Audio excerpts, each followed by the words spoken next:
offert par STM Ténéré Transport Voyageurs. STM, une nouvelle façon de voyager.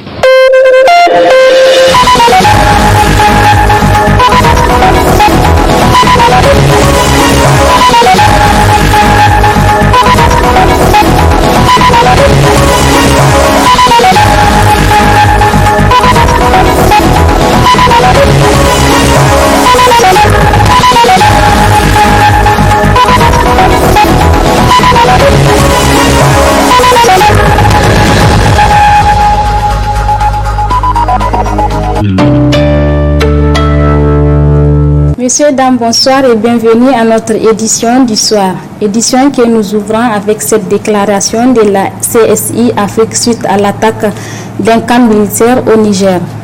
C'est avec une grande désolation que l'Organisation régionale africaine de la Confédération syndicale internationale a appris la nouvelle de l'attaque survenue à Inates, au nord-est de Niamey, faisant un bilan de 111 morts, plusieurs blessés et une trentaine de disparus. Nous adressons nos condoléances aux proches des victimes et affiliés nigériens et à tout le peuple nigérien.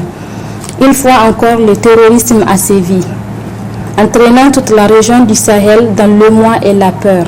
Cette attaque est la plus meurtrière depuis le début de l'offensive djihadiste au Niger en 2015.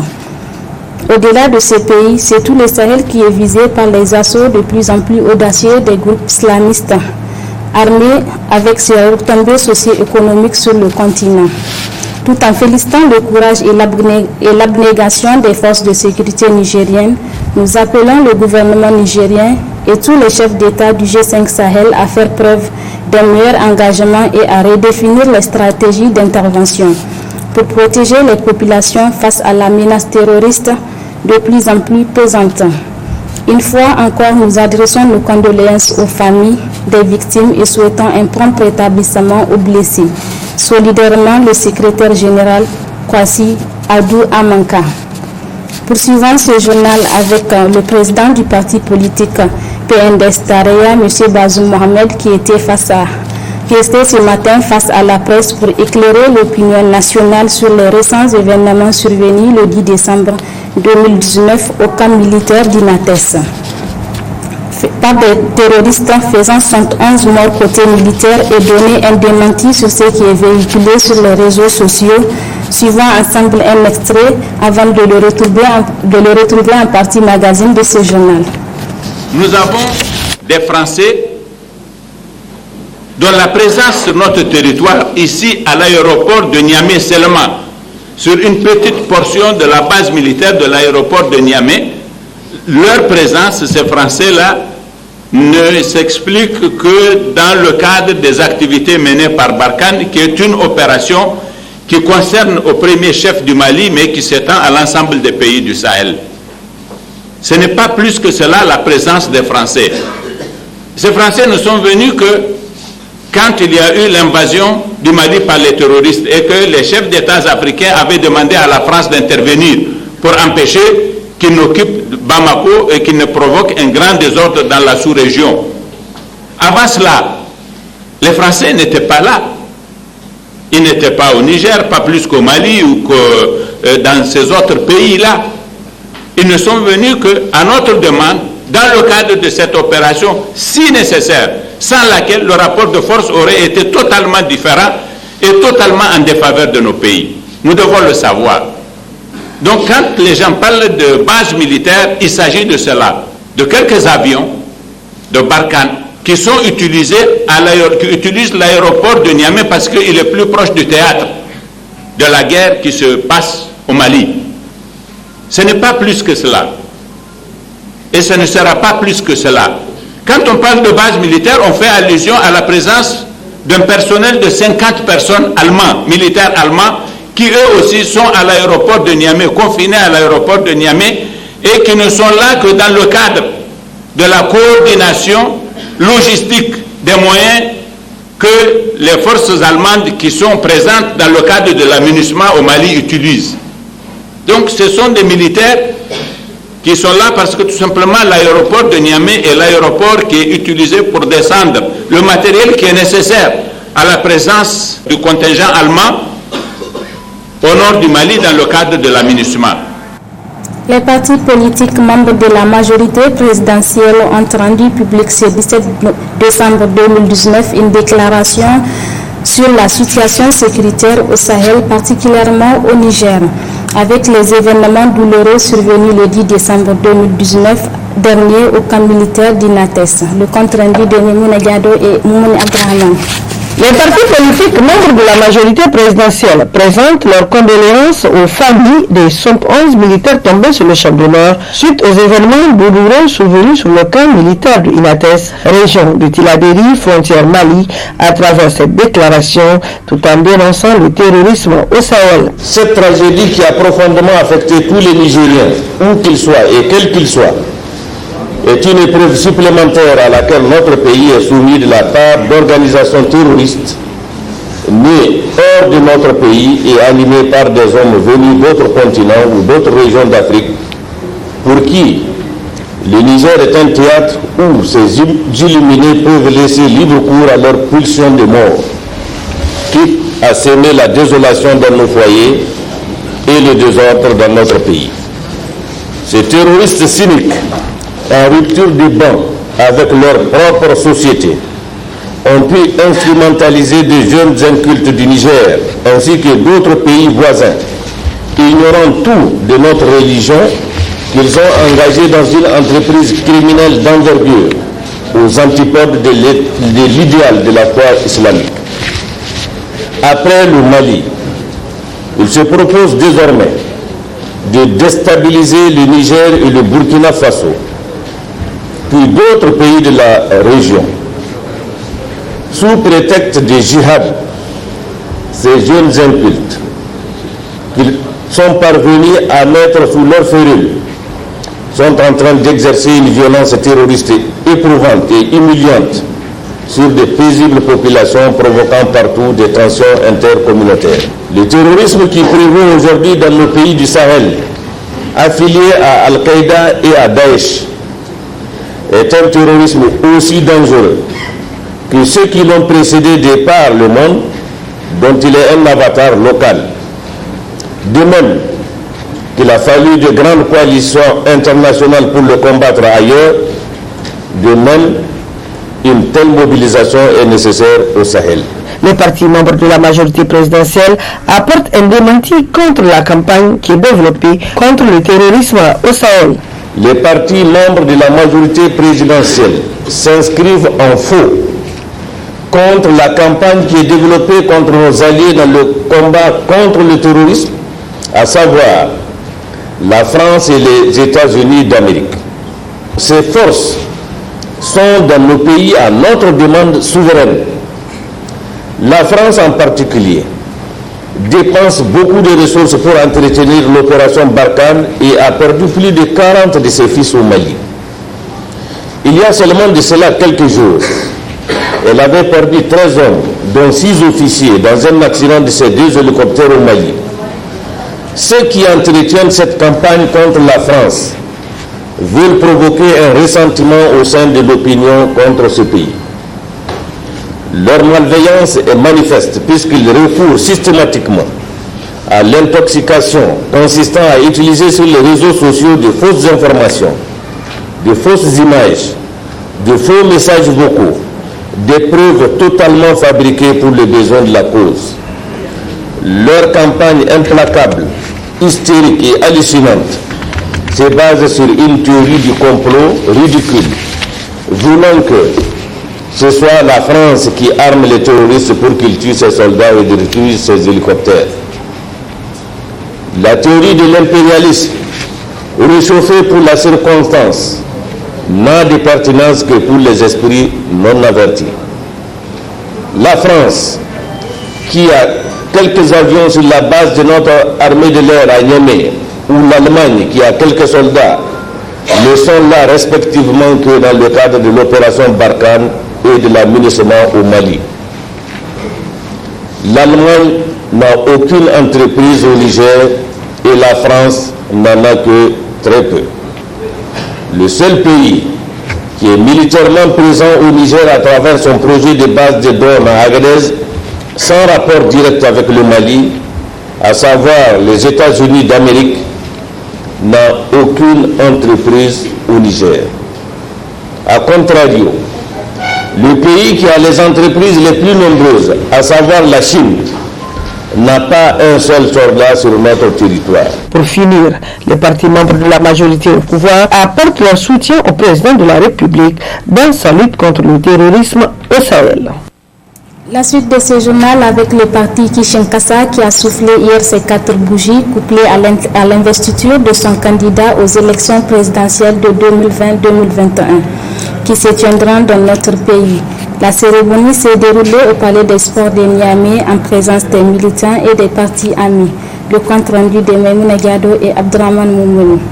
Ibrahim Yacouba, investi candidat aux élections présidentielles de 2020-2021 au titre du MPN Kishinkasa, et l'investiture couplée au 4e anniversaire du parti.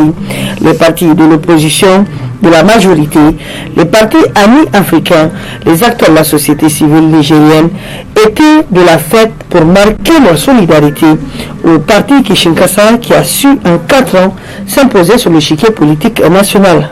Je sais que cette période est courte dans les agendas classiques de construction des partis politiques, mais je sais que vous vous êtes investis sans relâche pour implanter le parti.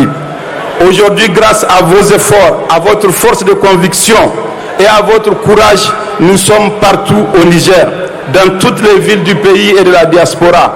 Nous sommes dans tous les villages, les hameaux et les campements du Niger. Je voudrais à ce niveau rendre un vibrant hommage aux femmes et aux jeunes de notre mouvement. Ils et elles sont le cœur de ce mouvement et je suis fier du combat que les jeunes et les femmes font pour ce parti. Le président Ibrahim Yacouba a également évoqué la situation de l'insécurité au Sahel avant de décliner le programme du parti pour le Niger. Le 10 décembre dernier, ils étaient encore 71 à avoir perdu la vie, allongeant ainsi la liste des hommes et des femmes qui ont payé les tribut ultimes dans la lutte contre le terrorisme.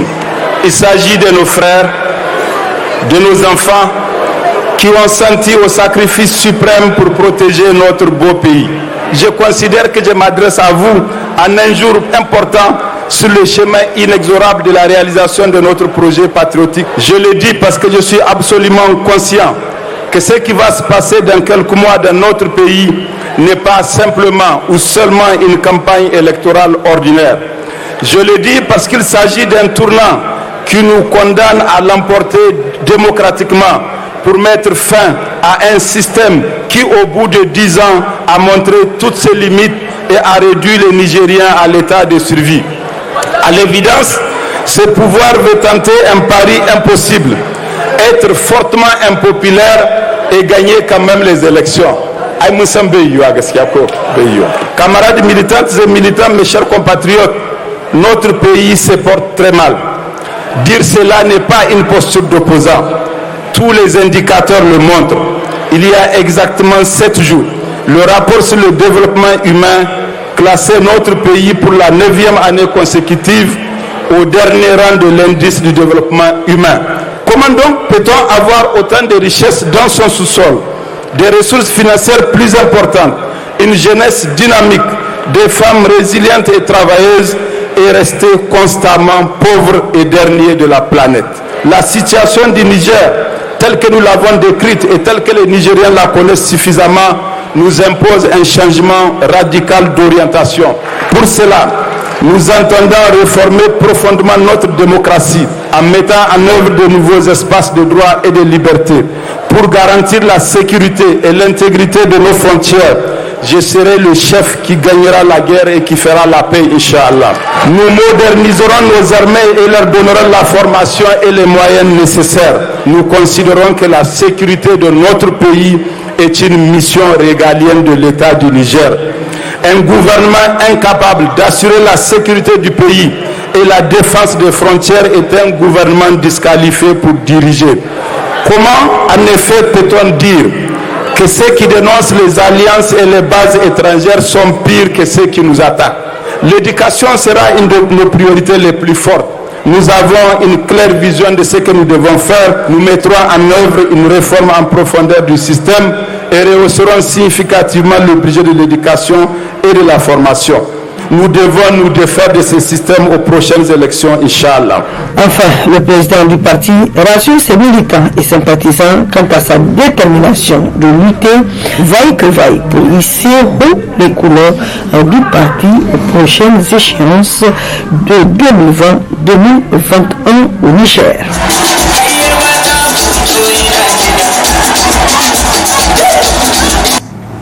Autre aspect de ce journal, éclairer l'opinion publique pour l'accréditation du Conseil africain et malgache pour l'enseignement supérieur CAMES. C'est en ce sens que l'Institut supérieur de santé ISS a animé un point de presse ce matin dans ses locaux. Le compte rendu de Afangbeji Kossi et Issefou Abdou.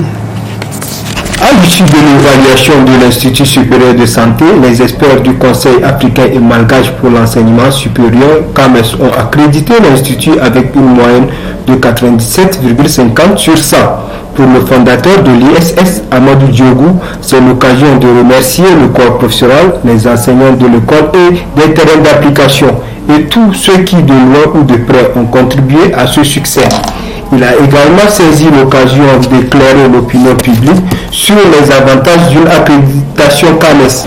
L'ISS est accrédité CAMES.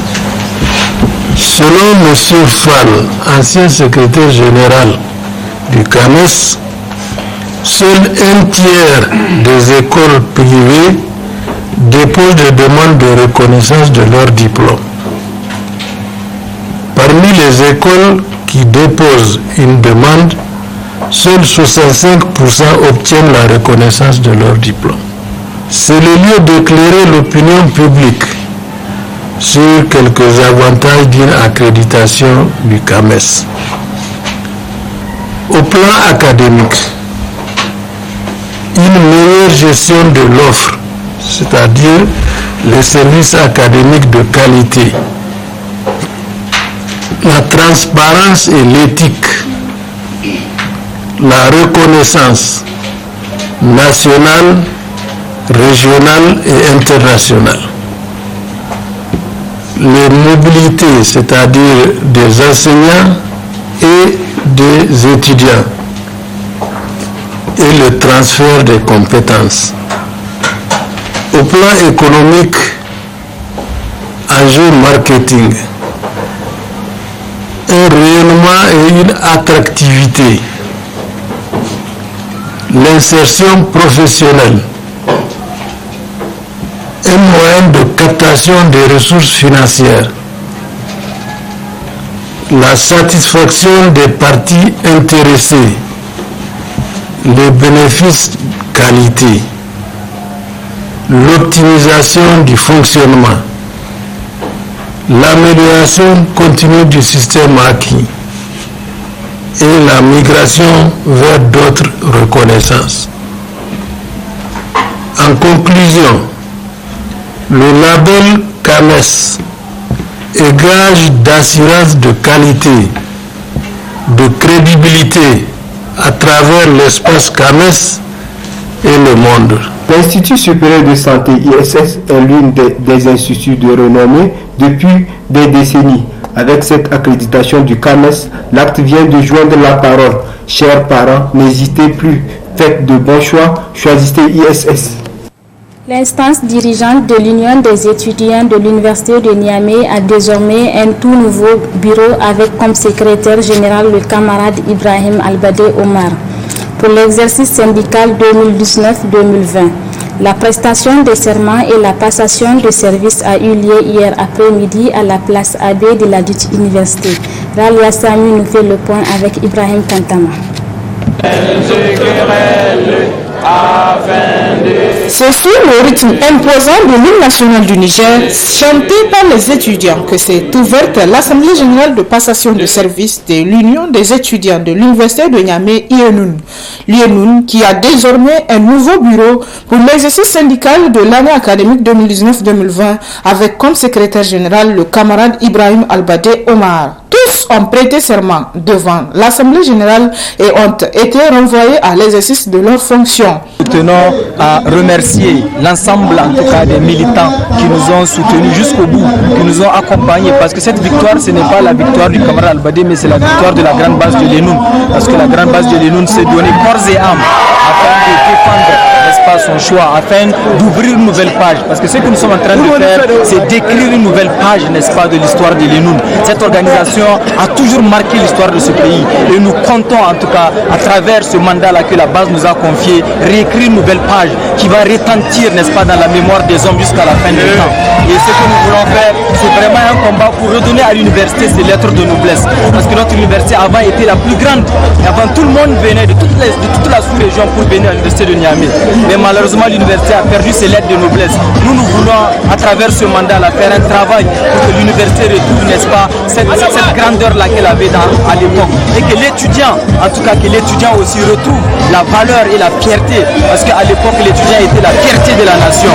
Je pense que ce travail-là, nous allons faire retrouver cet étudiant patriote qui se soucie, n'est-ce pas, de l'intérêt général. Et nous allons nous battre bail que bail jusqu'à ce qu'il y ait véritablement une révolution à l'université, une révolution dans ce pays. Cette révolution, ce n'est que le changement positif, parce que l'étudiant a tant souffert, le peuple a tant souffert. Ce que nous voulons faire, c'est vraiment apporter un plus dans la construction de ce pays. Auparavant déjà, le moment était opportun pour le bureau sortant de faire le bilan de la gestion courante des affaires académiques de l'UNUN tout au long de son mandat.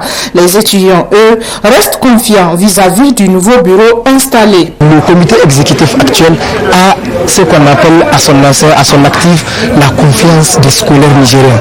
Pas seulement des étudiants de l'université, parce que Omar Albadé est un camarade, le secrétaire général actuel de l'UNUN, est un camarade qui s'est battu corps et âme pour tout ce qui est lié à la question du Niger, de notre peuple nigérien en tant que, de manière générale. Pour ne pas dire des étudiants en particulier. C'est pour dire par ailleurs qu'aujourd'hui, chaque étudiant, chaque scolaire a le devoir d'accompagner scrupuleusement et minutieusement toutes les actions que le comité exécutif va entreprendre. Parce qu'aujourd'hui, nous sommes dans un contexte d'insécurité. Nous sommes dans un contexte de relations diplomatiques compliquées. C'est là que nos autorités, c'est-à-dire le gouvernement du Niger, les scolaires, les associations et tout ce qui s'ensuit ont besoin du soutien des étudiants, les seigneurs de Harobanda que nous sommes. Et je vous le dis, et je tiens à ce que tout le monde le retienne, que ce soit du côté du gouvernement, que ce soit du côté de toutes les parties prenantes pour l'émancipation de ce pays, que l'université de Niamey va s'engager dans un combat et dans un combat loyal. Pas en dépravation ou pas en sortant de règles, mais quand même va engager un combat éternel. Et c'est un combat, comme l'a dit quelqu'un ici, générationnel. Renvoyés désormais à l'exercice de leurs fonctions, les membres du nouveau bureau de l'UNUN doivent, durant leur mandat, œuvrer à améliorer les conditions de vie et d'études des étudiants en général, tout en tenant compte de la confiance placée en eux durant les élections. Comme annoncé, la partie magazine de ce journal est consacrée à l'intervention faite par le président du PNDS Tareya, M. Bazoum Mohamed, sur les événements survenus à Inates le 10 décembre 2019 afin d'éclairer l'opinion nationale et internationale. Très bonne réception, au revoir.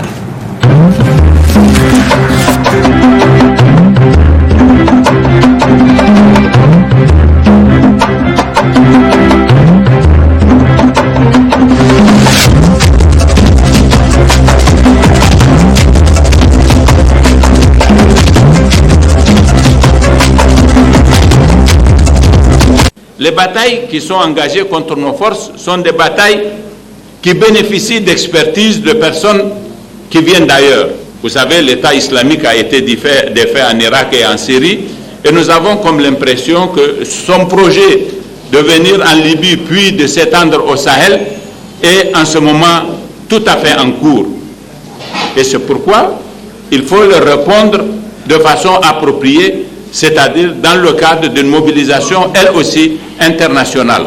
Et c'est au moment où, justement, plus que jamais, il est impérieux que nous créons les conditions d'une grande mobilisation internationale.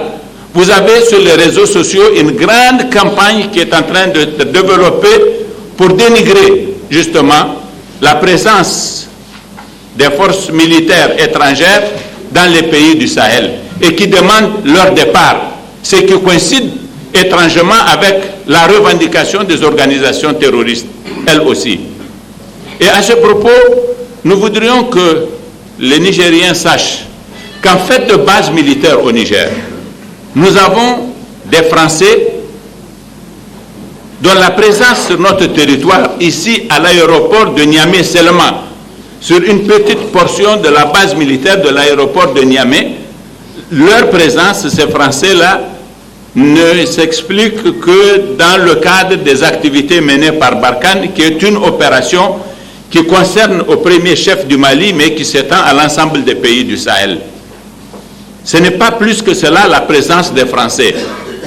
Ces Français ne sont venus que quand il y a eu l'invasion du Mali par les terroristes et que les chefs d'État africains avaient demandé à la France d'intervenir pour empêcher qu'ils n'occupent Bamako et qu'ils ne provoquent un grand désordre dans la sous-région.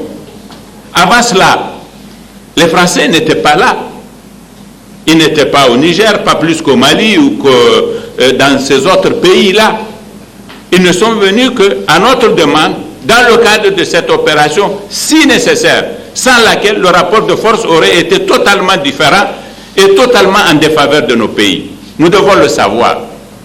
Donc quand les gens parlent de base militaire, il s'agit de cela, de quelques avions de Barkhane qui sont utilisés qui utilisent l'aéroport de Niamey parce qu'il est plus proche du théâtre de la guerre qui se passe au Mali. Ce n'est pas plus que cela. Et ce ne sera pas plus que cela. Quand on parle de base militaire, on fait allusion à la présence d'un personnel de 50 personnes allemands, militaires allemands, qui eux aussi sont à l'aéroport de Niamey, confinés à l'aéroport de Niamey, et qui ne sont là que dans le cadre de la coordination logistique des moyens que les forces allemandes qui sont présentes dans le cadre de l'aménagement au Mali utilisent. Donc ce sont des militaires qui sont là parce que tout simplement l'aéroport de Niamey est l'aéroport qui est utilisé pour descendre le matériel qui est nécessaire à la présence du contingent allemand au nord du Mali dans le cadre de l'aménagement. Puis vous avez quelques militaires américains qui sont là dans le cadre d'un projet d'utilisation de drones qui vont être basés à Agadez et qui pour le moment sont eux aussi à l'aéroport de Niamey. C'est de cela qu'il s'agit, pas autre chose. Et on nous dit que les militaires français, les militaires américains et allemands sont là pour piller nos richesses.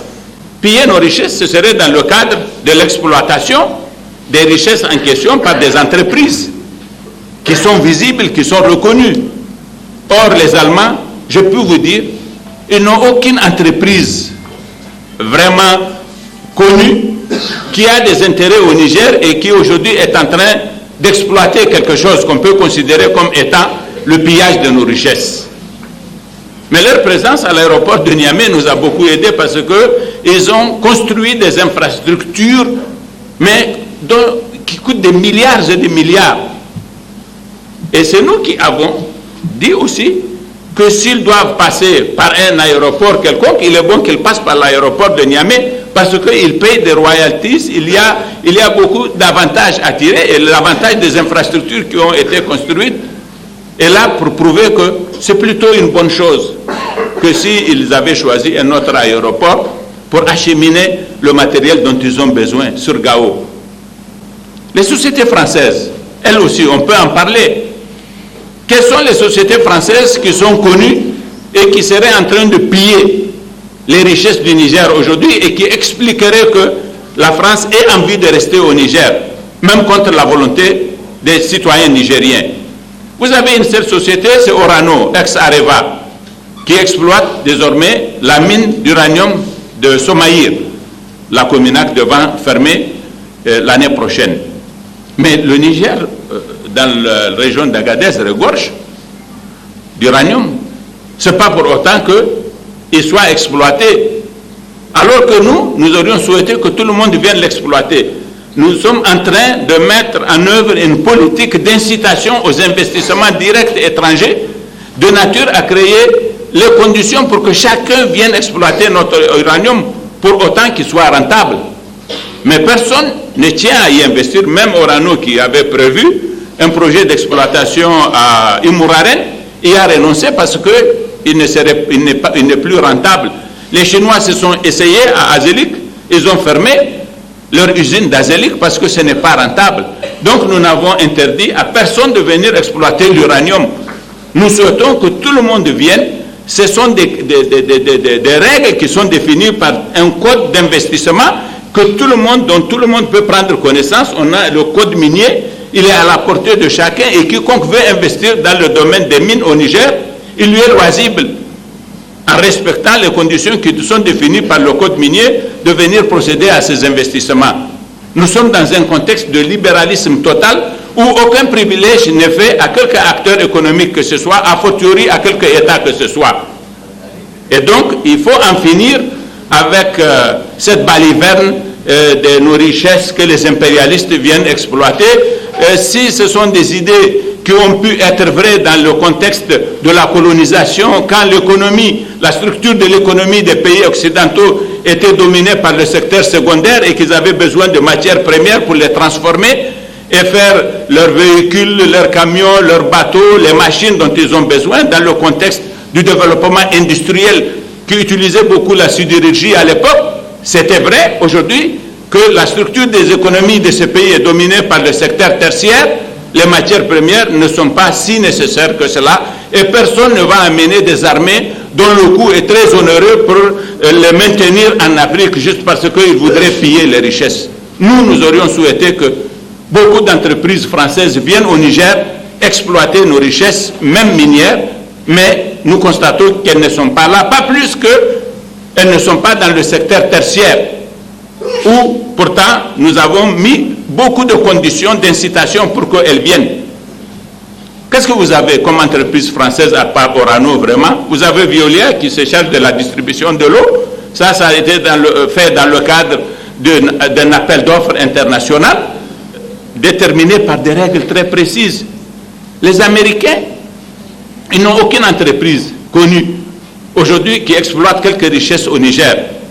Donc, s'il vous plaît, sachez que, par conséquent, il n'y a aucun lien de cause à effet entre la présence de troupes étrangères et nos richesses. C'était le contexte du 19e siècle qui pouvait expliquer que les grandes puissances cherchent justement des chasses gardées et les retiennent par la force contre d'autres. Mais aujourd'hui, ce n'est plus le cas. Dans le contexte du libéralisme qui prévaut aujourd'hui, les règles d'investissement, elles sont valables pour tous. Et vous n'avez pas besoin d'une armée pour vous assurer la protection de votre chasse gardée. Nos pays ne sont la chasse gardée de personne.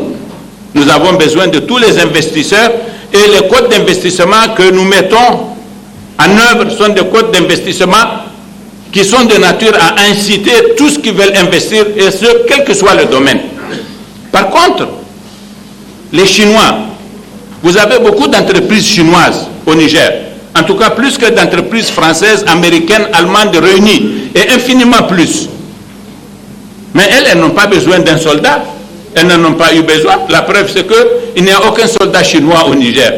Si exploiter les richesses, ça requiert une présence militaire, nous aurions été envahis par l'armée chinoise. Mais ils n'ont même pas un seul conseiller militaire, je peux vous le dire, parce que ce n'est pas nécessaire. Nous avons un grand projet de pipeline qui va coûter 4 milliards de dollars. Vous savez combien c'est 2400 milliards de francs CFA. Ce sont des entreprises chinoises qui vont exploiter ça. Est-ce qu'ils ont eu besoin de nous amener des soldats pour nous imposer contre notre volonté et notre souveraineté pour que nous leur donnions ce marché-là? Non. Elles ont respecté des règles que nous avons définies et qui valent pour tout le monde. Donc nous voulons que nos concitoyens soient lucides.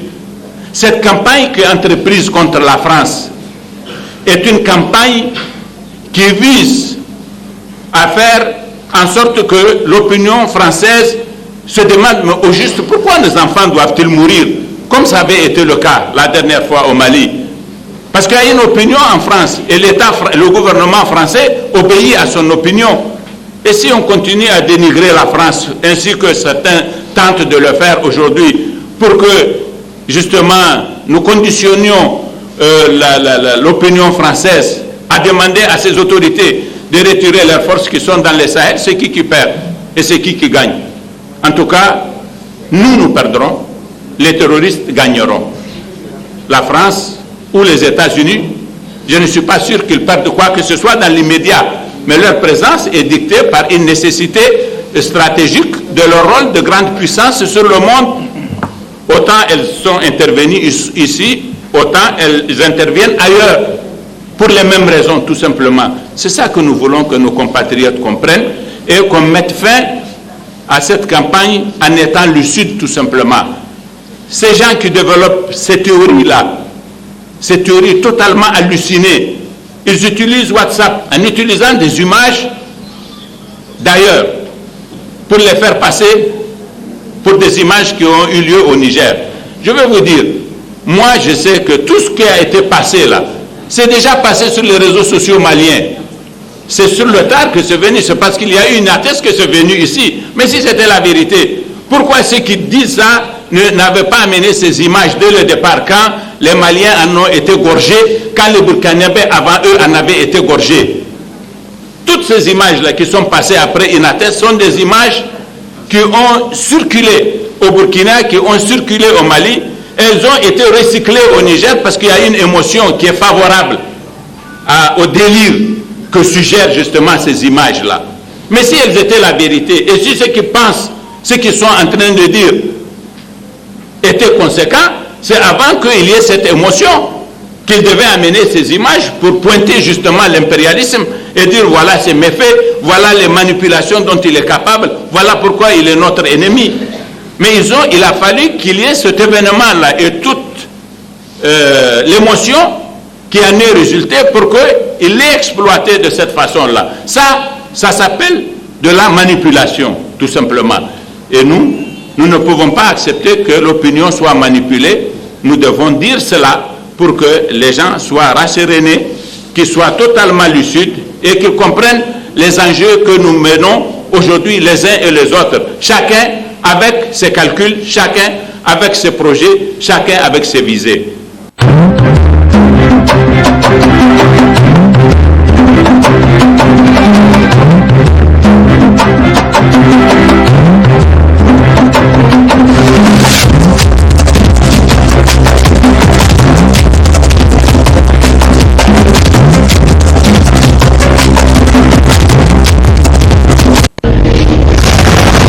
Ce journal vous a été offert par STM Ténéré Transport Voyageurs. STM, une nouvelle façon de voyager.